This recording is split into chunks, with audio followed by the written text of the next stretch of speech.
pestisida itu kan racun. Ya masa iya, mohon maaf ya Bapak sekalian, saya kadang sedih lihat petani itu, masa iya tanaman diracuni.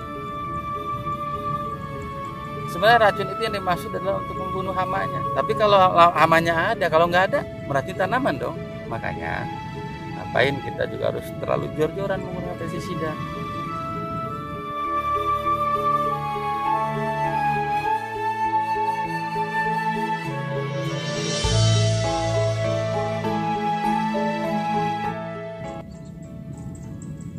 Assalamualaikum warahmatullahi wabarakatuh.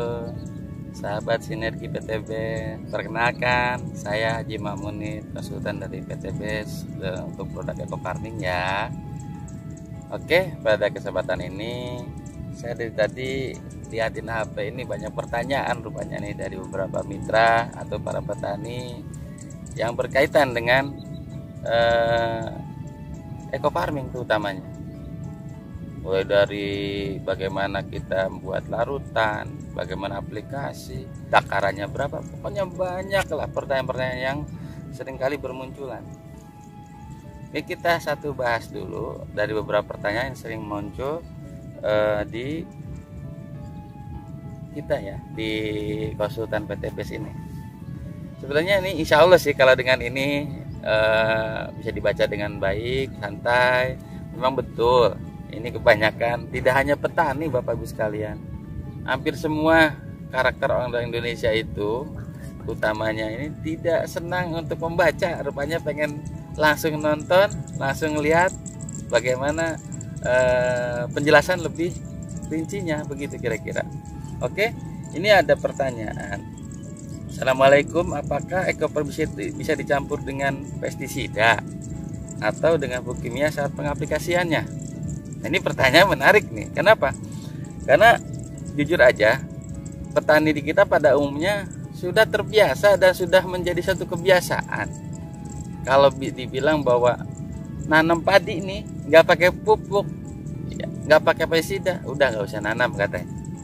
Sama aja itu kan sesuatu hal yang agak kelihatannya sulit untuk dihilangkan. Dulu zaman tahun berapa ya, tahun 80-an barangkali atau 70-an, lebih jauh lagi, orang dikenalkan pupuk kimia aja pada lari, pada nggak mau dengan alasan apa dan sebagainya.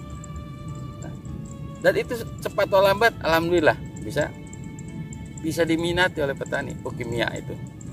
Nah sekarang berbalik lagi nih, dengan diperkenalkan pupuk, mereka juga tetap menolak dulu. Nah supaya ini bisa clear ya, antara kemauan petani, antara dengan petunjuk produk yang tadi ditanyakan, apa boleh pupuk kimia itu bisa diaplikasikan dengan eco farming? Jawabannya adalah kalau dengan pupuk kimia masih boleh, dengan catatan tidak bersamaan waktunya, tidak pada tempat yang sama. Jadi harus ada jeda waktu. Tapi itu kalau kita yang belum yakin loh. Kalau sudah yakin ngapain harus beli pupuk kimia? Orang di pupuk eco farming itu sudah lengkap Bapak Ibu sekalian. Nih saya juga kebetulan bawa juga nih contoh pupuknya. Nah ini tuh, di sini udah jelas di komposisinya, ada izin Kementannya. Nah, ini ada kandungan nitrogen, itu kan urea kalau pupuk kimianya. Ada kandungan P-nya itu SP36 atau kaliumnya ya dari KCl, bahkan yang sudah di mix itu NPK namanya. Nah intinya pertanyaan yang Bapak Ibu sekalian yang sering bermunculan, bagaimana eco farming bisa dikolaborasi dengan pupuk kimia, pada prinsipnya boleh-boleh saja. Cuman hanya tadi yang saya sampaikan 5T-nya ya, jangan sampai kita tidak tepat waktunya. Artinya bisa jadi petani karena asal boleh dicampur aja lah, ini setelah dilarutkan langsung diaduk dengan urea, nggak begitu caranya. Tetap sesuai dengan jadwal, ini punya jadwal, pupuk kimia punya jadwal. Yang penting kita punya rentang waktu. Nih pada umumnya nih petani kalau pupuk seperti ini rata-rata umur 10 hari untuk pupuk kimia. Paling cepatnya kadang-kadang yang rajin itu 7 hari. Nah, kita di sini bukan pupukan kedua berarti kan, dan pupuk pertamanya tadi di lahan sudah dilakukan. Nah, umumnya petani di awal sebelum melakukan penanaman jarang Pak, Bapak Ibu sekalian melakukan pemupukan dasar. Nah, ini masuk dong di pupuk dasar. Lalu yang kedua pada tengah-tengahnya pupuk kimia boleh, nanti dilanjut dengan pada umur 14 harinya atau 15 hari.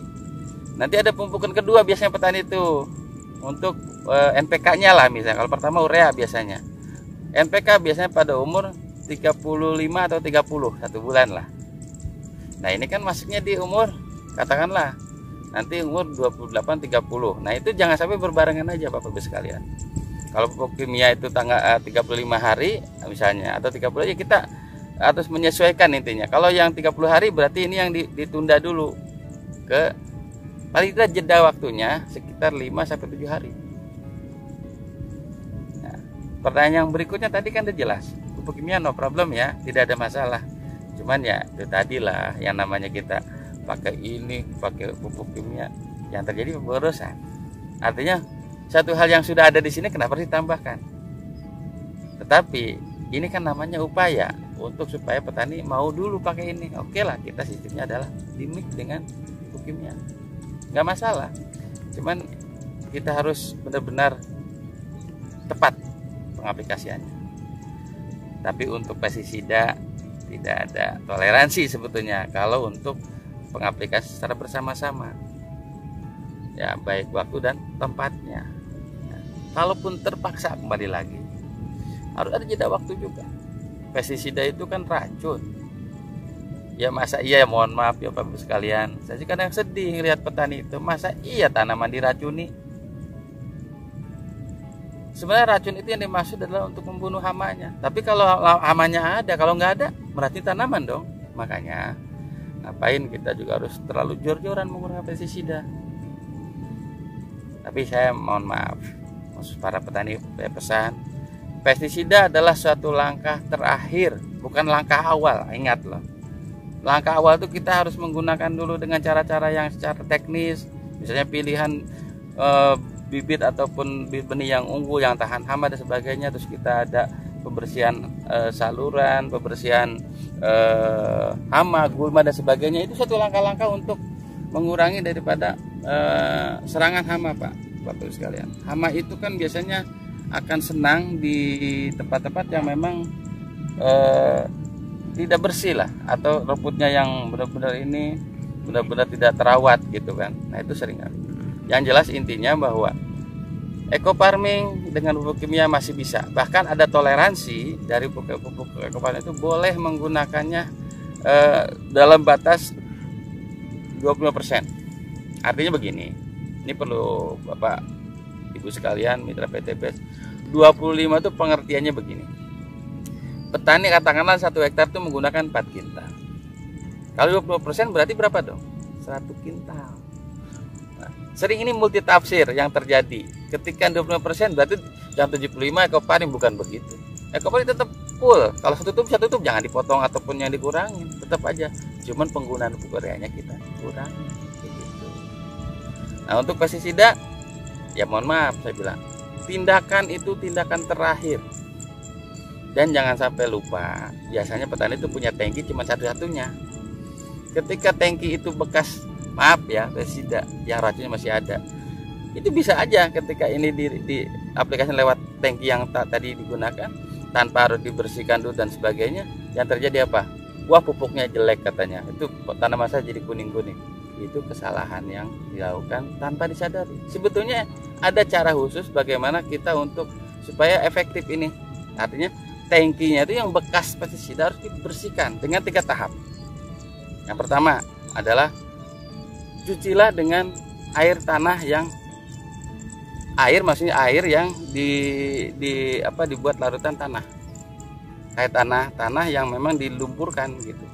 Supaya tujuannya kenapa harus dengan tanah? Karena tanah itu salah satu media yang bisa menetralisir bahan kimia. Yang kedua itu gunakan air sabun ataupun air deterjen ataupun sejenisnya untuk membersihkan tanah-tanah yang menempel, bisa bersih kembali sekaligus untuk membunuh bakterinya. Masuk virus-virus aja bisa ini dengan deterjen. Yang terakhir, sterilisasinya dengan apa? Dengan air panas. ketika tahapan dilakukan tanpa harus beli tangki yang baru. Ya syukur-syukur petaninya siap untuk menghadapi semuanya dengan beli tangki baru, pupuknya baru, kaosnya baru lah misalnya, dan sebagainya. Jadi intinya pertanyaan tadi bahwa eco farming masih bisa digunakan atau dengan pupuk kimia. Adapun dengan pestisida, ingat, pestisida bukan satu-satunya cara untuk pengendalian, terkecuali kalau melebihi batas ambang ekonomi. Jadi bisa saja kita gunakan eco farming, lalu pada kondisi tertentu kena serangan namanya sangat-sangat luar biasa, ya silahkan, itu udah terakhir pilihan. Daripada kita gagal panen, ya kita upayakan. Oke, para petani Indonesia, saya kira untuk menjawab semua yang tadi dikatakan, bagaimana dengan eco farming ini bisa dikolaborasi dengan pupuk kimia atau tidak, jawabannya boleh. Dengan pestisida hanya pilihan terakhir saja, bukan berarti belum apa-apa semprot. Nah ini hal yang memang perlu kita edukasi para petani. Jangan sampai tetangganya nyemprot ikut nyemprot. Nah itu yang jadi masalah. Oke, sahabat petani sinergi, kita cukupkan di sini dulu. Kita nanti lanjutkan dengan pertanyaan berikutnya. Saya akhiri dan sampai jumpa. Mudah-mudahan bermanfaat. Salam petani cerdas, lahan subur, petani makmur. Assalamualaikum warahmatullahi wabarakatuh.